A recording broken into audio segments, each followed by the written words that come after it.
WMUR political director Adam Sexton and political analyst Scott Spradling are back after being here last night for more analysis. Right, they wheeled us out from behind the curtain here, and we're still, yeah, exactly. We're going to make it to the very end here. You know, it's interesting. You look at that margin, Scott, in the presidential race here in New Hampshire, a lot closer than a lot of people expected. It was a really great night for Republicans up and down the ticket. Yeah. But that red wave kind of hit a little bit of a blue wall in the congressional lines on that ballot. Why was that? Yeah, it's interesting. The Democrats were stoked about the congressional outcomes in New Hampshire and probably not much about anything else from election night. And I think a lot of that is personality politics.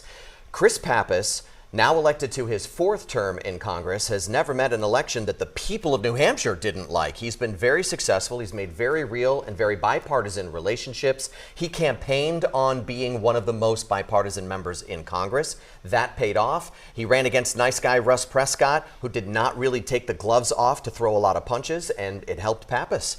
Yeah. And of course, in the second CD, we had two reasonably new faces. Maggie Goodlander, who had a very successful run in the primary against well-known Colin Van Ostern, who'd been on the ticket before. She kind of trounced him. And then up against Lily Tong Williams, who has run for office in New Hampshire before, but never cleared the primaries. So you had two fresh faces. Maggie Goodlander coming in with a story that's as tied to D.C. as it is to her own home state of New Hampshire and Nashua, and really made a good, strong personal appeal.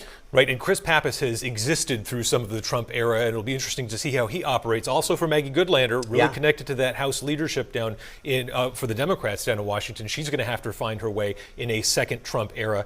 Scott, we do want to talk a little bit, though, about the governor's race as well. This was a big win for Kelly Ayotte when the polls had shown it might have been a little bit closer. She was talking economy. Turns out that the voters wanted to hear about the economy, and that paid off big time for her. So now she has a majority in the New Hampshire House, a majority in the New Hampshire Senate, and in the Executive Council. Her agenda and her priority list will be the starting place for all of these conversations. She ended up running a very disciplined race, and it was combative. The whole nation was watching this race, and turns out the margin of victory was broader than what most of us expected to be able to see for Kelly Ayotte, and that could be some Republican and Donald Trump coattails. Right. Quickly, one race that you were watching down the ballot that was a bellwether for you? Yeah, Democratic Senate Leader Donna Soucy lost by just 23 votes to challenger Victoria Sullivan, who had lost to Joyce Craig in multiple mayoral races. And one final note, Adam, the big win for all of us is that there are no more political ads as of this morning. Right, I know.